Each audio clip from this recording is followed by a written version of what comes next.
course, sad story out of Memphis. Family and friends gathered for this funeral that, of course, was a blend. It was a celebration of life, but also there was outrage over the brutal beating that he endured at the hands of the Memphis police. A lot of heated calls for police reform. Reverend Al Sharpton and VP Harris both delivered passionate speeches calling on Congress to pass the George Floyd Justice in Policing Act. This is a broad package of police reforms that includes a national registry for police officers disciplined for misconduct, a ban on no-knock warrants, and many other measures. Tragedies like what happened to 29-year-old Tyre Nichols is something that's definitely going to ignite this fight. We know that 5 Black police officers violently attacked this unarmed motorist, and it is really a sad situation to see. Now, there's been a lot of rumors floating around on the internet about different things, and we'll wait until some more details have been confirmed before I really dive into some of those rumors. But today they celebrated the life of Tyre Nichols, tried to provide some comfort for his family. But I think that the most important thing was serving notice to this nation that reruns of episodes like this, it is not where we need to go. Not where we need to go. And it's so ironic that this happened in Memphis. So ironic. But this is not something that we haven't seen before. Sadly, I think that we're going to see things like this continue. Sad situation. And we talked about the video. The police made the video public, some of the body camera footage. And what I thought was the most damning of the videos that was released was the surveillance video on a pole. Because the police officers, they were just saying things in the body camera, stop resisting, trying to grab the gun, just things that they just say, right? But that video surveillance, that overhead camera showed what was really happening, showed what was really going on. And, some of the things that the officers were saying, just the facts did not match up with that. And, so it's ironic. Video came out quick. The indictments came out quick. The firing of the officers happened pretty quickly. Now, if those had been white officers, would it have come this quick? Would it have come at all? Would the body cameras mysteriously not been working? Would there not have been the surveillance video? There's so many times that has been the case. So that's why I'm asking the question. Now, the fact that these officers were Black does not matter to me one bit.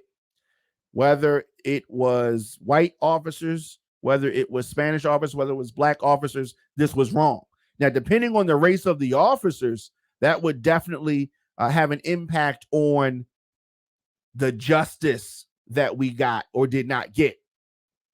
But Black officers killing an unarmed citizen, or white officers killing an unarmed citizen is wrong. So I'm anxious to see what they find out as the motives.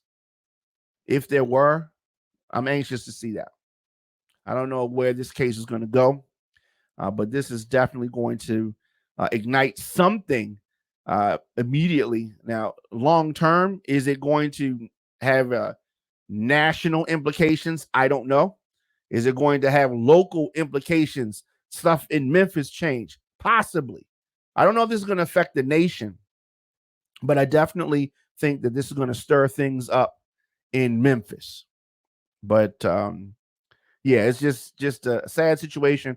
And the family, his mother and his stepfather and his brother, handling this difficult thing with class, handling a very. I don't know if I could be as strong as them. All right, I don't know. I don't know if I could be that strong.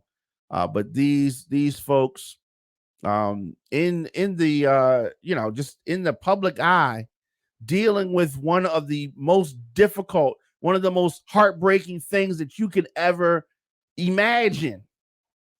And they're dealing with it with grace and with class. And I definitely just want to, just salute that family and send them, love and strength and all of that. I watched that video Friday here in the studio, and it just made me angry watching just the way that the officers beat him. It was disgusting watching the so-called EMTs not do anything. Just this is like they was at the club or something, like they was at a lounge, like they were, just a complete disregard. And I said there are rumors floating around on the internet, right? And let's just pretend that this was personal for some officer.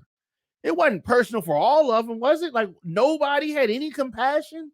Nobody thought or felt anything for this 29-year-old guy that had just been beaten to a pulp. Like, people say the phrase beaten to a pulp, right? And it's just a casual thing that you say, right? It's just, some words. But literally, he was beaten to a pulp right in front of this, the body camera, and in front of, not far from his house. Like that is, so many things about this are disturbing.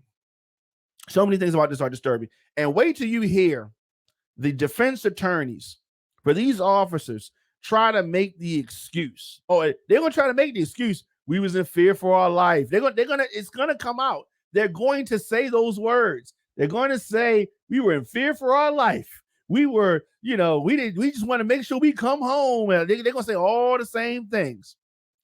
All the same things that you hear police officers say after they murder a unarmed citizen.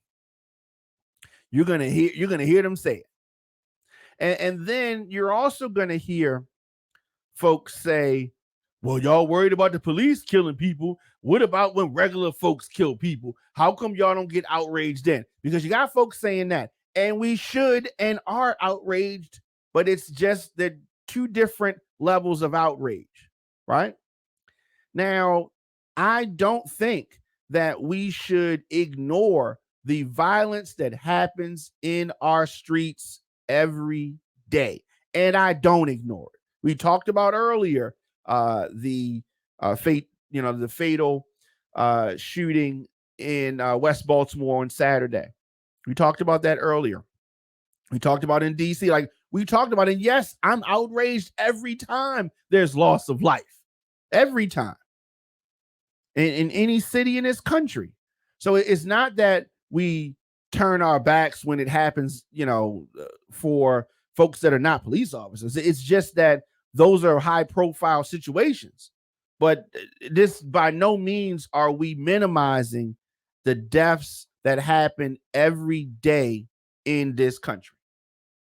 So you got defenders of the police that'll say that. Oh, you worried about this? What about what happened in Chicago? What about what happened in Baltimore? What about what happened? You know what I mean? And we worry about that as well. They're just trying to get you, look over here. Don't look at this. We need to address all of it. We need to address all of it. No guns are made in Baltimore. There's no gun factory here in Baltimore. These guns are coming from a place. These guns are coming from a place. Folks try to act like, they just make, there's a gun factory here in Baltimore. No, them guns come here. And that is by design. That is by design. Do this, take a quick break, and we'll be back with more of the Diamond K Show after this.